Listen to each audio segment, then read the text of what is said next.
Buenas, los invito a este nuevo Diálogo Ciudadano sin Pauta, esta vez con un hombre del mundo de las ciencias. Me refiero a José Sagal Moya y me voy a permitir leer parte de su biografía.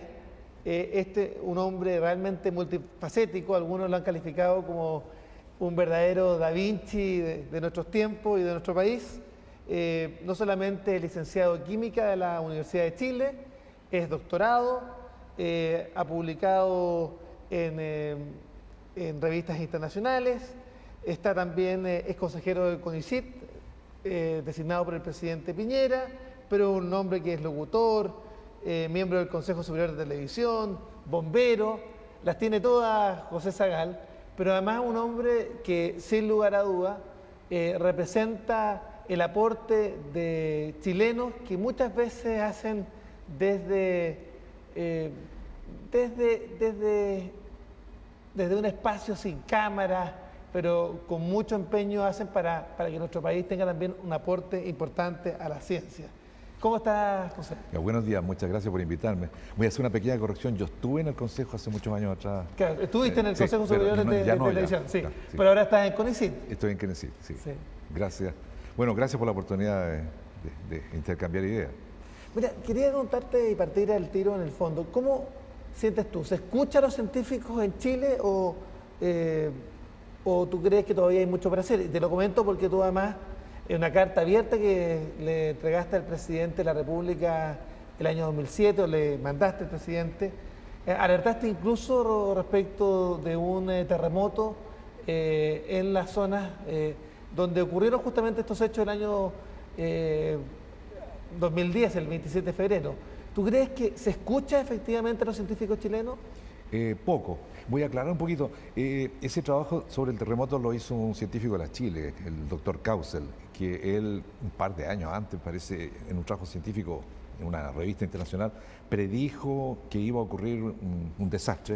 Obviamente que ese artículo científico, si lo hubiera leído gente de la UNAE o de la ONEMI, podría haber tomado algunas precauciones, pero es cierto, a lo mejor no se escucha a los científicos porque están encerrados en los laboratorios. Es cierto que los científicos emplean un lenguaje bastante especializado, entonces no llegan a los medios de comunicación con cierta facilidad.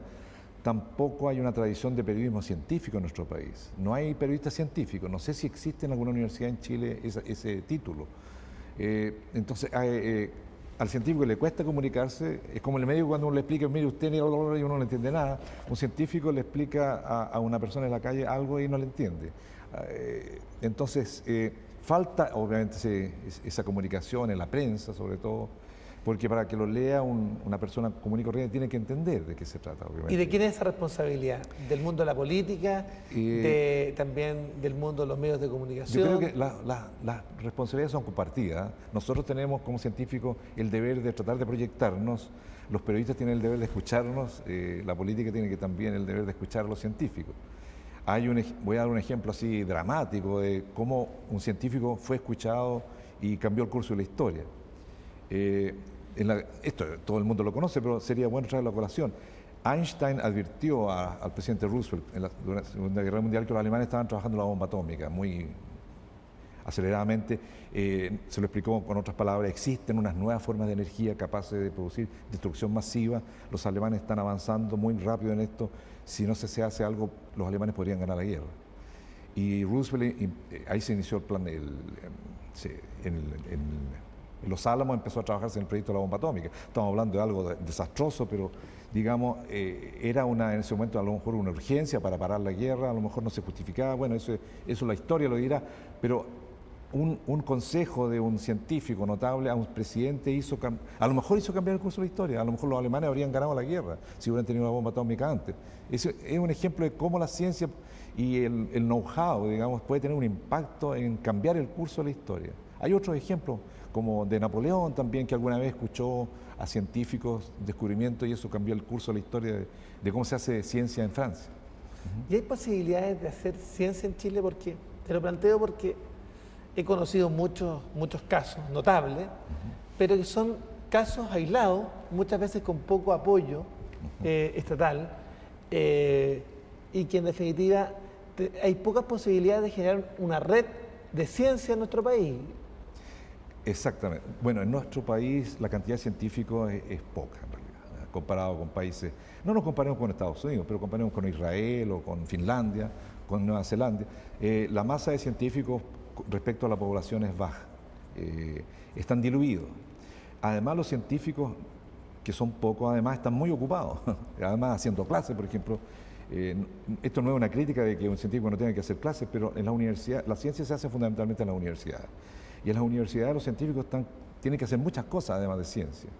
Y para hacer ciencia realmente de frontera hay que tener gente concentrada el 100% en eso. Y no hay científicos 100% en Chile, no hay científicos puros, digamos.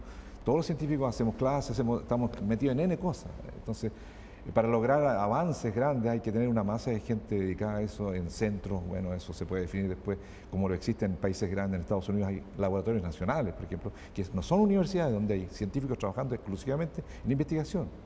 En las mismas universidades americanas hay una masa de científicos que no son profesores, que son postdoc, que son research associates, hay una montonera de cargos, gente que hace investigación y que no son profesores, están dedicados exclusivamente a eso. Entonces, los científicos en Chile hacen demasiadas cosas, no tienen el tiempo para hacer todo, es decir, no se aprovecha la potencialidad que ellos tienen porque están recargados.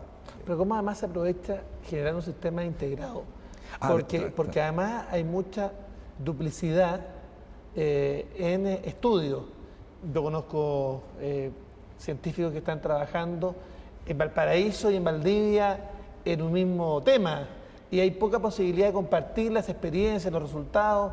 ¿Será también que nuestro sistema de patentes también perjudica aquello, o no hay un sistema estatal que estimule compartir conocimientos, avances? Bueno, hay congresos, así que en los congresos de la especialidad, por ejemplo, de química, yo me encuentro con mis colegas que están trabajando en cosas parecidas. No, sí, hay discusión. Lo que pasa es que he visto de afuera pareciera que están aislados, pero realmente hay colaboración. Eso se nota a veces en las publicaciones. Uno publica un trabajo con alguien de Valparaíso, con alguien de la Chile, con la Católica, etcétera, la USACH. Pero hay programas que incentivan la asociatividad de programas PIA, por ejemplo, programas anillos, que se junten científicos de distintas áreas, de distintas universidades, incluso del exterior, para formar anillos, núcleos de excelencia. Cuéntame, ¿qué tan frecuente es eso? Porque esto es una novedad. No, existen esos programas, son pocos todavía. Siempre que alguien diciendo, pucha, a mí no me tocó nada, por ejemplo, yo trabajo en cáncer y no tengo ningún proyecto, pero siempre falta plata, falta plata. Pero faltan científicos también. Yo creo que faltan las dos cosas simultáneamente. Por ejemplo, si de hoy a la mañana multiplicáramos por 10 la cantidad de plata para investigar, faltarían científicos, por ejemplo. No hay científicos suficientes en Chile para hacer para gastar esos fondos en investigación. Cuéntame, ¿y dónde tenemos que poner nuestro acento?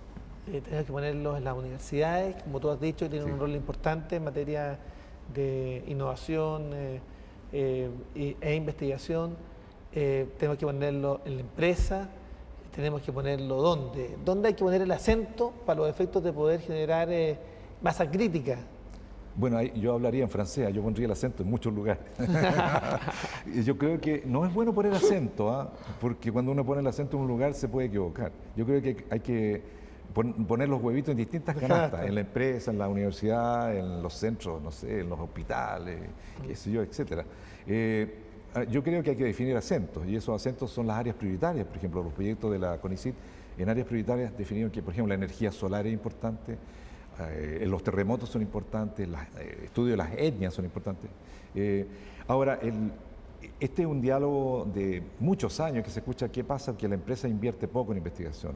Hay un mito, hay gente que cree que en los países desarrollados la empresa gasta mucho dinero en investigación, y lo aclaró hace un par de semanas atrás. Tuvo un alto funcionario americano del CONICYT americano, que es el National Science Foundation, y aclaró que realmente no es tan así eso de que las empresas gastan mucho en investigación.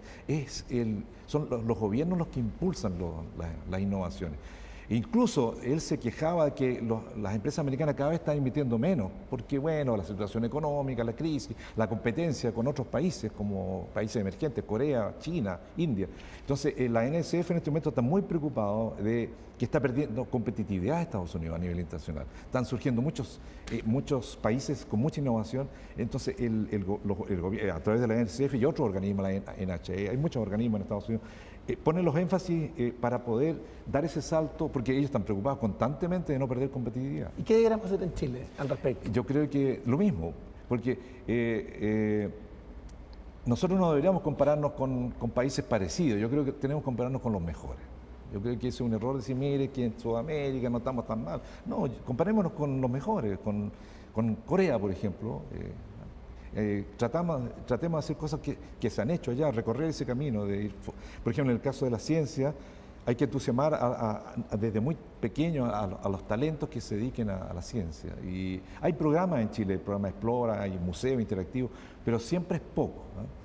En Corea yo no puedo dar una conferencia sobre Corea porque no conozco los detalles, pero hay colegios, a lo mejor cientos de colegios para pequeños genios que se dediquen a la ciencia.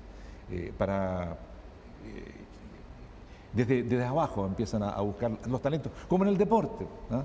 En el deporte se buscan los mejores futbolistas, en cualquier parte de los científicos también hay que buscarlos.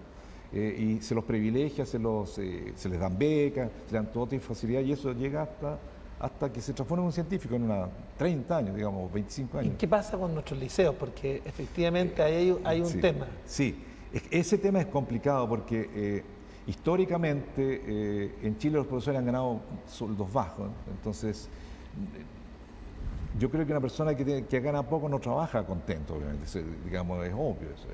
En Europa los profesores son muy bien pagados. En Estados Unidos hay de todo, ¿no? Pero entonces a lo mejor muchos de esos talentos científicos podrían estar haciendo clases en los colegios, ¿no? Yo creo que una persona con talento no solo tiene que dedicarse a la investigación, también a comunicar sus conocimientos, a entusiasmar. Contaba, por ejemplo, este profesor que vino a esta charla, que es del MIT, de Boston, que en el MIT en Boston, en el Massachusetts Institute of Technology, las clases de primeros años son masivas. Por ejemplo, voy a dar un ejemplo, Física 1, en una sala de 1.500 personas, lo dan premios Nobel esas clases. Y él contaba que la clase se llena con los estudiantes y entra público a escuchar las clases. Es decir, ¿cómo serán de fantásticas esas clases que hasta el que está haciendo la CEO quiere ir a escuchar al premio Nobel que está hablando de física? En cambio, en nuestro país no existen, por ejemplo, en las universidades aulas enormes para que los mejores científicos den las clases a los del primer año, ¿no? Empezar desde abajo, desde que una persona entra a estudiar una carrera. Y no importa motivarlo, qué carrera, motivarlo, claro, no importa es muy importante. Claro, no importa si va a ser médico, si va a ser físico, si va a ser ingeniero, escuchar un premio Nobel, por ejemplo, dando una clase, debe ser fantástico. Sí.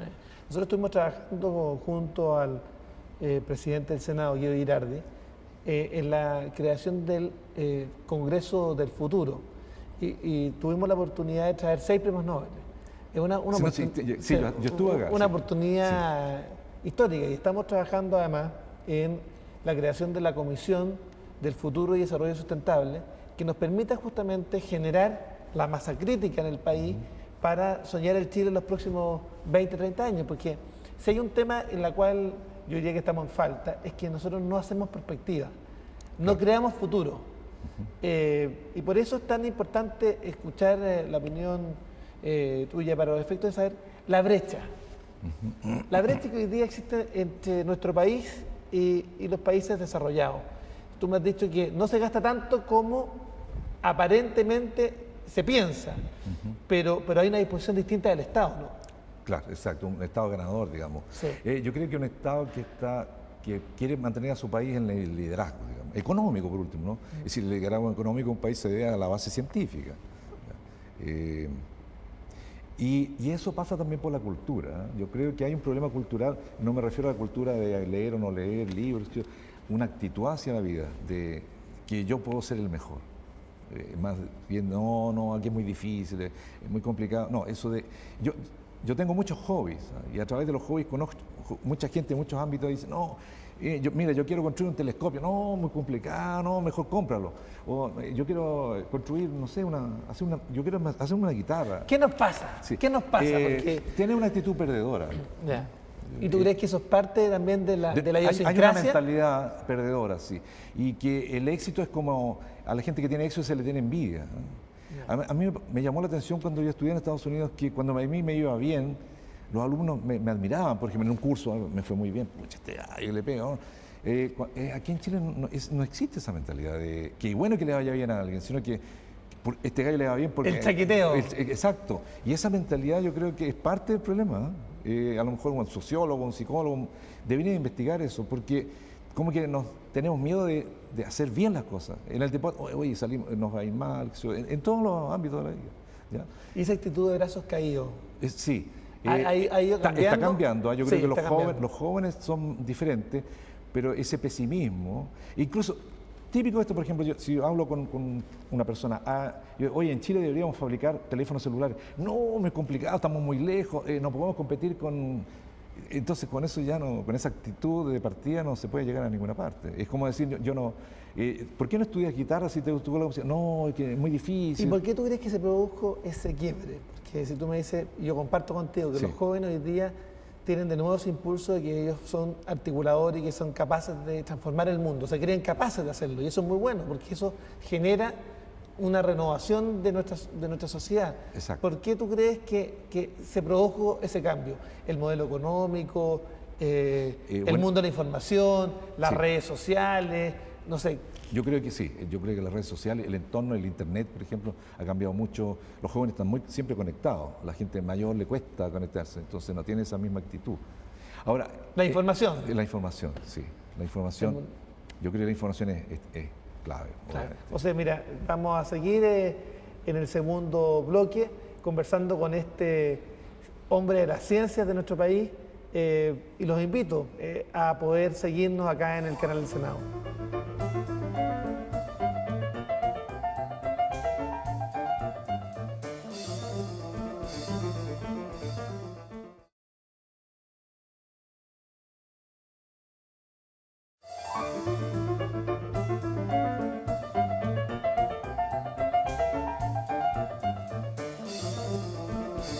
Estamos hablando en este diálogo ciudadano sin pauta con José Zagal, un destacado científico de nuestro país, miembro del Consejo de CONICYT, y con el cual hemos estado hablando respecto de si es posible en nuestro país generar masa crítica de la ciencia y también si los científicos son o no escuchados y cómo son capaces de dar el salto. Pero también hay otra pregunta. ¿Hay fuga de cerebro en nuestro país? Y lo planteo por lo siguiente, porque junto con la expresidenta Michelle Bachelet tuvimos la posibilidad de ir al CERN en Suiza y nos encontramos con una sorpresa. Primero, que muchos de los científicos a cargo de uno de los proyectos, yo diría, más emblemáticos y que busca recrear el Big Bang a través de este proceso de acelerador de partículas, muchos de ellos eran chilenos y particularmente la Universidad de Santa María de Valparaíso y la Universidad Católica de Santiago. Y había poca información en nuestro país respecto a esa materia. Más aún, los propios encargados de los directores científicos del proyecto firmaron convenios con los dos rectores para llevar más científicos nuestros, de nuestro país, a trabajar en este experimento que puede cambiar o que puede darnos luz respecto al origen del universo. Entonces, hay fugas de cerebro. ¿Por qué esa masa crítica da fundamentalmente por los polos universitarios, en la región de Valparaíso, en Concepción, en Santiago, no tienen espacio, no tienen campo, no tienen posibilidad de trabajar en Chile? Bueno, la fuga de cerebro existe, obviamente. Se hizo un estudio hace años atrás, no recuerdo las cifras, pero me parece que había más científicos chilenos viviendo fuera del país que en Chile. Es decir, no me acuerdo si era el doble o el triple, no sé, pero habían más. Y esa encuesta probablemente no la contestaron todos, así que probablemente habían más, estaba atenuado esa cifra, es cierto. Ahora, ¿por qué se van los científicos? Claro, hay falta de oportunidad de trabajo. También, si uno tiene trabajo, no tiene la exquisitez que puede tener un laboratorio. El reconocimiento. El reconocimiento por un lado y también el equipamiento, claro. Es más rápido hacer carreras científicas afuera que acá. Yo creo que eso le pasa también a los artistas. Bueno, Claudio Rauch se quedó en Europa, etcétera, Mata también. Le pasa a los intelectuales en general, que nuestro país estamos como un poquito alejados, obviamente, del mundo, pero si se crean las posibilidades de que la gente no se vaya. Por ejemplo, de China se iba mucha gente a trabajar a Estados Unidos. Cuando yo estudié en Estados Unidos hace 30 años atrás, estaba lleno de chinos estudiando. Muchos se quedaron en Estados Unidos, pero muchos volvieron a China. Yo creo que siempre va a haber una pérdida, obviamente, siempre hay un atractivo de irse a trabajar. Por ejemplo, si yo trabajo en física de partículas, me voy a Suiza, no voy a estar perdiendo el tiempo acá. Porque el científico al final anda persiguiendo la idea, cómo concretar su idea, y si no tiene las herramientas, o cambia la idea o se va. ¿Y qué te parece una idea loca? Un programa de retorno de cerebro, de promoción, fantástico. de estímulo, Sería con fantástico. Posibilidades de acceder a investigación, porque hoy día la investigación puede hacerse en línea. Sí. Yo estimulé mucho a un gran científico de nuestro país a que se pudiera instalar en un centro de investigación científica aplicada, y donde el director científico de su centro es el director científico del CERN. O sea, es capaz de hacer este juego en línea hoy día.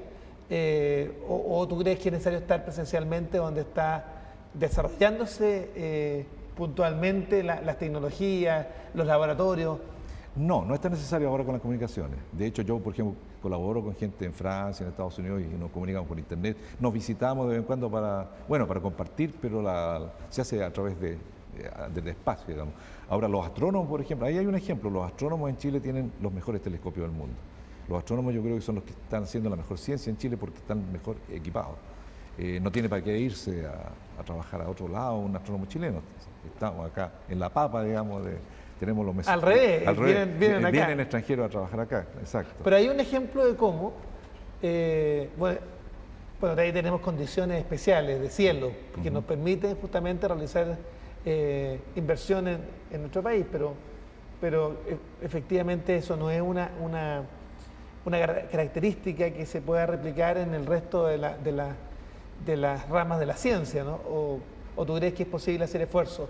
Sí, o trabajos colectivos de las universidades.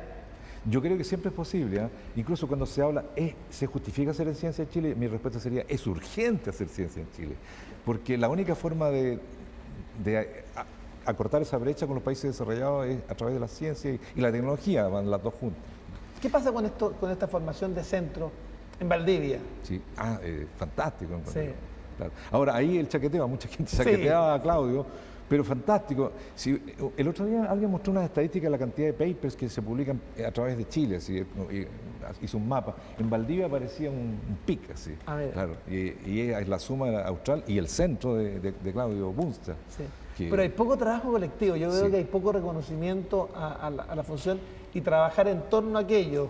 Yo creo que hay mucho, como tú bien decías, chaqueteo también en el mundo de la ciencia, no se salva esto. No se salva, por supuesto, claro. Dentro de las universidades también hay una pugna entre la gente, entre la gente que investiga y los que no investigan. Yo creo que también hay un espacio enorme para crecer dentro de las mismas universidades. La cantidad de científicos, cuando digo, hablemos de investigadores mejor, porque yo podría meter a un jurista puede estar investigando en su disciplina. Hay poca investigación dentro de las universidades en Chile todavía, poca. Yo creo que un tercio, un cuarto, un quinto de la gente se dedican a labores creativas y el resto hacen clases. Y eso me parece que tiene que cambiar. Sí. Ahora, te lo planteo porque el gobierno está empeñado, de hecho, el Senado en estos días aprobó un proyecto de I+D, de poder incentivar a través de franquicias tributarias justamente la inversión de recursos en innovación y desarrollo, incluido que muchos de esos esfuerzos se hagan no solamente en laboratorios de nuestro país, sino también en laboratorios extranjeros, menos del 50%, pero estableciendo herramientas que nos permitan desarrollar efectivamente la innovación y el desarrollo en nuestro país. Y también es importante hoy día plantearlo con miras a la independencia tecnológica. Yo creo que es importante ir generando masa crítica y tecnología propia. Hoy día, si bien vivimos en un mundo globalizado, es importante ir generando también know-how local. Know-how local. Claro. Bueno, la minería, ahí hay un espacio enorme. Sí. Por ejemplo, el litio, voy a hablar un poquito del litio. Sí. El litio se usa en los celulares, en los computadores portátiles, sin embargo no tenemos ninguna fábrica de baterías de litio en Chile. Y tenemos una de las la más rica de las fuentes el yacimiento, ni siquiera se fabrica litio en Chile como metal, como el cobre. Nosotros exportamos cobre, por suerte, no mineral de cobre, pero el litio se va como mineral, sin refinación, sin valor agregado. Entonces ahí tenemos un nicho importante también. En el y además norte. que va a ser clave en todos los temas energéticos del futuro, porque la conservación de las energías renovables no convencionales, se tiene que conservar esa energía y ahí es clave el litio. Yo veo autos eléctricos en el futuro andando con batería de litio, entonces hay una especie de petróleo el litio del futuro, para el caso del auto eléctrico. Y yo creo que hay un nicho que no se aprovecha en Chile, de hecho, se hace muy poco. ¿Qué pasa con eso? Porque hay una visión de corto plazo. Claro, hay que pagar las cuentas, digamos, claro. Tengo que pagar la cuenta. Los países siempre viven urgidos, pero la visión de largo plazo siempre tiene que existir. Es como, yo a veces veo una especie de metáfora, un país es como una familia, ¿no es cierto? En la familia hay prioridades, la comida, la ropa, etcétera, la luz, la calefacción, pero la educación de los niños es importante también.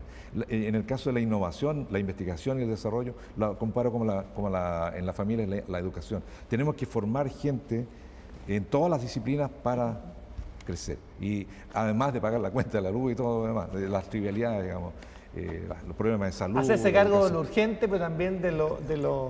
Es que lo futuro también es urgente. Claro, exactamente. Tienes razón, tienes razón. Claro. Es urgente mandar al niño al colegio, no puede dejar de ir al colegio el niño, ni a la universidad, ni nada. De lo importante y lo esencial. De lo importante y lo esencial. Claro. Sí.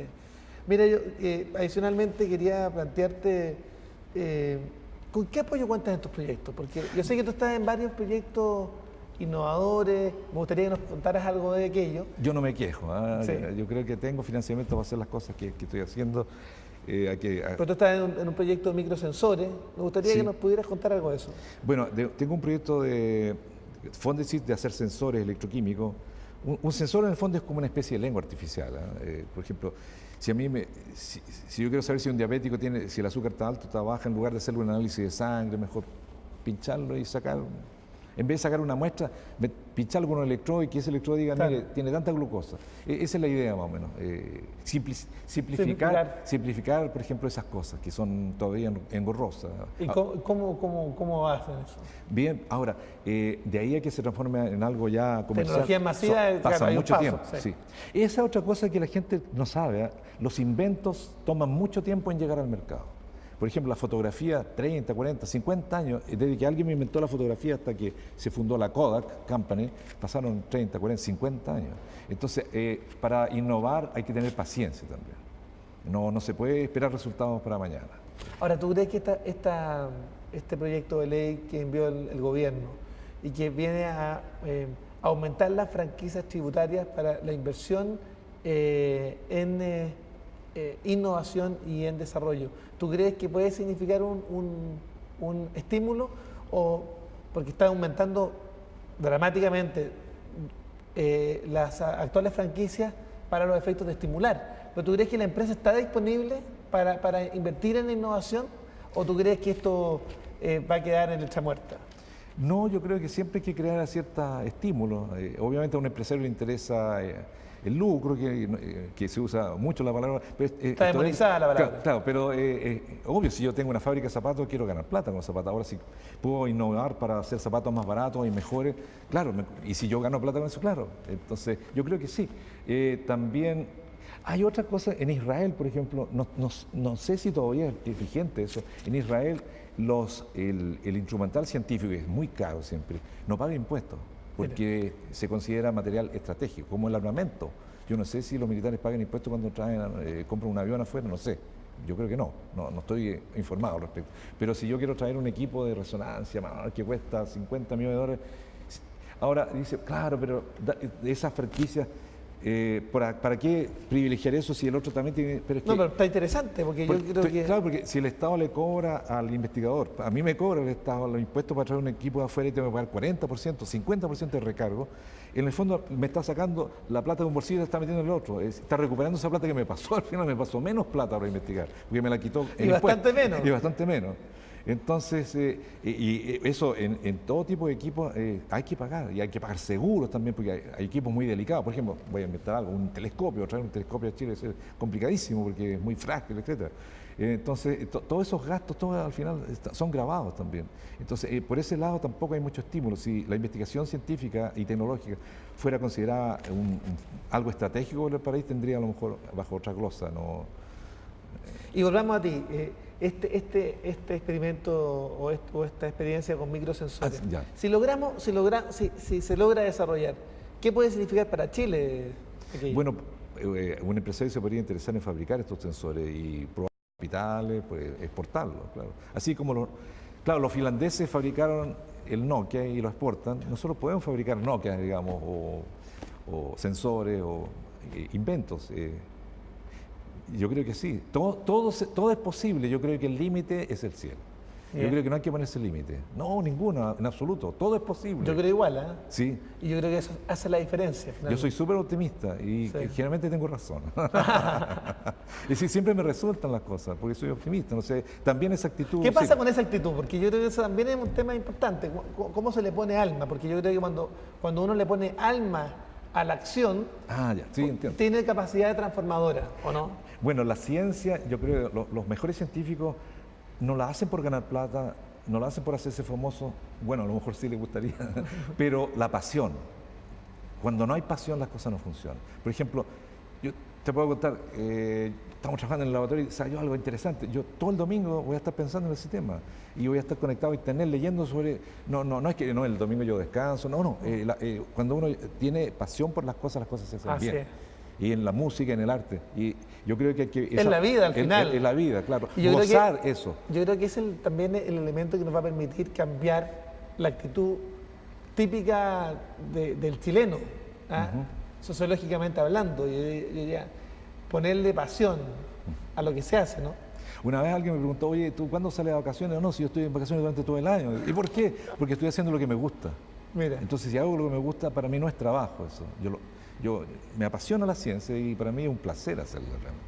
Bueno, los invito a seguir esta entrevista entretenida, llena también de algo de magia, con José Sagal, el Da Vinci chileno.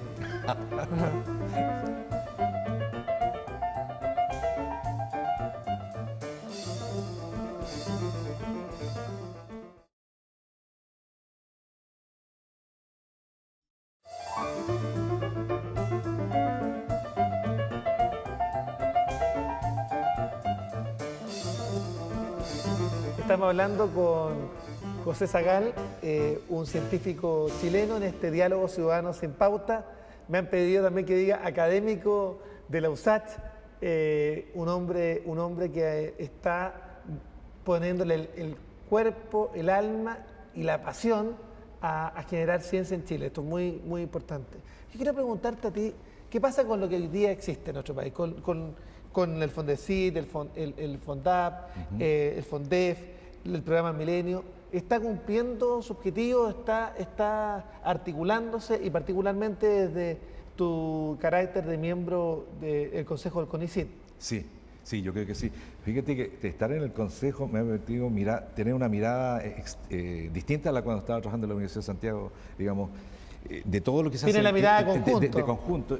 Y tú te das cuenta que de repente allá en Valdivia hay un gallo súper inteligente que está haciendo, oye, qué bonito lo que está haciendo este gallo allá en Arica o en Concepción. Empiezas a descubrir gente que tú ni siquiera sabías que existían, que están trabajando en cosas interesantísimas, en cáncer. Ahí te das cuenta que tenemos un potencial gigantesco en Chile, realmente. ¿Ahora es suficiente no, pues hay que ponerle más. Claro, tenemos que ganarnos la medalla de oro de la Olimpiada, digamos. Cuando digo eso, yo diría, en las universidades, por ejemplo, a mí me gustaría que en mi universidad alguien se ganara el premio Nobel, un físico, un biólogo, alguien se ganara el premio Nobel, para que coloque a nuestro país, o alguien de cualquier universidad chilena, que coloque a país, como lo colocó Neruda y Gabriel Mistral, colocaron a Chile en el mapa. Porque además eso genera un efecto de imitación, un efecto de imitar el rol. Bueno, en Argentina tuvo un efecto multiplicador, me acuerdo que se ganó un premio Nobel, no me acuerdo exactamente la fecha, y eso, hubo un efecto multiplicador de la ciencia. Hay dos o tres premios Nobel de ciencia en Argentina. Ahora, yo he sentido que todavía no se ha convocado a dar este gran salto a la comunidad científica. ¿Qué nos falta? ¿Es posible hacerlo del CONICYT? ¿Hay que hacerlo desde la moneda? De todos lados. Desde todos lados. Esto es como la operación Overlord, ¿sí? Cuando los aliados atacaron Europa. Hay todo, con todo el armamento posible, digamos, intelectual. Sí, intelectual. Sí. Mira. No hay que andar con chicas aquí. Porque yo creo que lo que estamos hablando también de esa relación con poder percatarse efectivamente que esto es una realidad urgente, como tú bien decías. ¿Qué hace falta para que las autoridades políticas visualicen? Yo creo que se puede resumir en una frase. El mejor negocio que puede hacer un país es invertir en ciencia. El mejor negocio. Porque en el fondo estamos invirtiendo en los cerebros, ¿no es cierto?, en la gente. Y yo creo que la mayor riqueza que tiene un país son la gente, no los recursos. Yo creo que si Chile no tuviera cobre ni litio, igual podríamos... Japón, hay países que no tienen recursos naturales y son países desarrollados. Entonces los recursos naturales no son una excusa, no, es que nos faltan recursos o tenemos de sobra. Al contrario, tenemos más recursos y somos pocos, podríamos ser más. Pero yo creo que el énfasis debe estar en la persona, en el ser humano. Que no solo buenos científicos, buenos músicos, buenos artistas, escritores, hay de todo, pero más. Buenos cineastas, todo es bueno, todo lo bueno es bueno. Es como una redundancia, buenos deportistas. Absolutamente. Claro. Pero, y en ese sentido, ¿se justifica en Chile la creación de un Ministerio de Ciencia y Tecnología? Sí, yo creo que sí. En Corea existe. Qué bueno que lo mencionaste porque en Corea existe un Ministerio de Ciencia y Tecnología. Hay gente que se resiste a eso, dice, no, eso va a crear más burocracia. No necesariamente.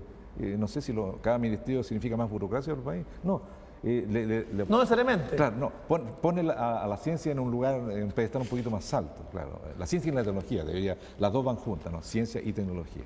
Es lo que estamos haciendo también en el Senado, donde hemos constituido también una comisión para abocarse justamente a estos temas. Sí.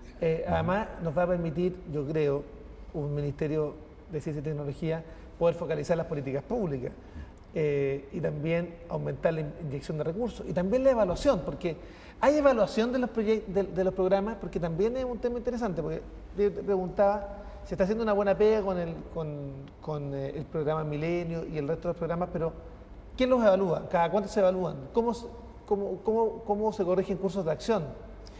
Sí, hay correcciones pequeñas, pero los resultados son, por ejemplo, la ciencia, el resultado de la ciencia más inmediato son las publicaciones, que es la difusión de la ciencia.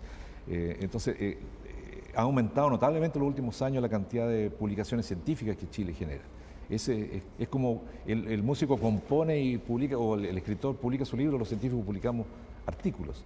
Y esa es una de las formas más, diría yo, más precisas quizás de evaluar la labor de un científico. Eso es lo primero. Y lo segundo, el impacto de la publicación. Porque si yo publico en una revista A o una revista B, la revista B es mucho más conocida, más leída, etc. Entonces ahora nos estamos fijando más en los impactos de lo que se hace. Eso es muy importante. Sí. Ahora, ¿y cómo se evalúan esos impactos? Porque... bueno, existe un instrumento que lo maneja una agencia americana, el ISI, Institute of Scientific Information. Ellos recogen estadísticas de cuánto, por ejemplo, si el profesor Pérez publicó un trabajo sobre cáncer, ¿cuántas veces fue citado ese trabajo? Mira. Y hay, bueno, los premios Nobel tienen muchas citas, por supuesto. Hay científicos chilenos muy citados, pero pocos. Pero así se puede saber, se puede tener una especie de diagnóstico rápido si lo que se está haciendo tiene impacto o no. ¿Qué deberíamos hacer para poder motivar una carrera de investigación sin límite, todo tiempo, full time? ¿Cómo podemos además generar también profesionales que se dediquen full time a investigar? Porque bien estábamos hablando que hoy día tenemos baja renta, hoy día los científicos investigadores tienen que dedicarse a hacer clases y no a lo que están llamados naturalmente, a poner todo su conocimiento, sus ganas y su pasión, como hemos dicho, a poder investigar y generar desarrollo. ¿Qué debiéramos hacer? Yo creo que se justifica una carrera de investigador porque existen muchos países exitosos. Ahora, curiosamente, esos investigadores muchas veces trabajan dentro de las universidades también, pero no hacen clases, están dedicados exclusivamente a hacer investigación y fortalecen los grupos también. O se forma un grupo alrededor de un profesor, porque en Estados Unidos profesor es professor, en realidad. El profesor tiene un grupo son como microempresas en el fondo. Un profesor tiene un grupo de investigadores y hay investigadores profesionales que no son profesores, solamente se dedican a investigar, y eso genera obviamente un plus, una productividad mayor, porque si una persona se concentra en lo que está haciendo, puede llegar mucho más lejos. Einstein decía que él ojalá no tuviera que preocuparse ni de la ropa. De hecho, hay muchos mitos. Einstein siempre usaba ropa del mismo color para no pensar qué me voy a poner mañana. Él estaba totalmente concentrado, no hacía clases, creo, muy poco a lo mejor. Estaba concentrado exclusivamente en sus ideas. De hecho, sus grandes ideas las publicó cuando estaba cesante, incluso. Estaba trabajando en una oficina de patentes. Sus primeras publicaciones que revolucionaron la ciencia las hizo, estaba ni siquiera en una universidad, estaba trabajando en otra cosa. José, nosotros además, tú sabes, el objetivo de este programa es poder generar masa crítica para generar perspectiva para el país, generar desarrollo para los próximos 20, 30 años. ¿Cómo tú visualizas la ciencia en 20 años más en Chile? ¿Tú crees que estamos poniendo los estímulos y los recursos hoy día?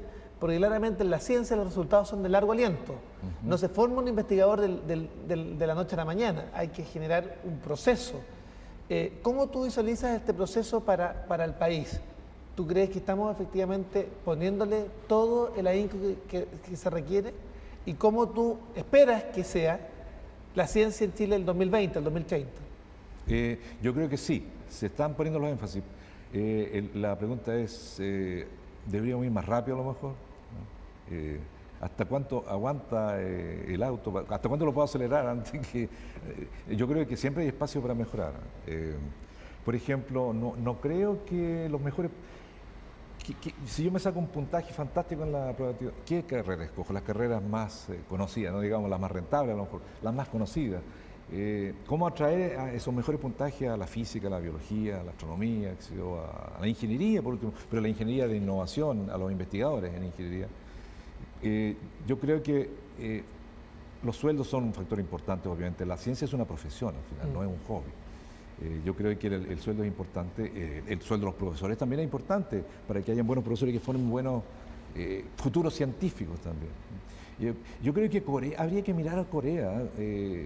Corea hace 60 años, 50, 60 años no era un país desarrollado para nada, o 50 menos. Habría que mirar lo que se hace en Finlandia. En ese sentido es bueno copiar también. Sí.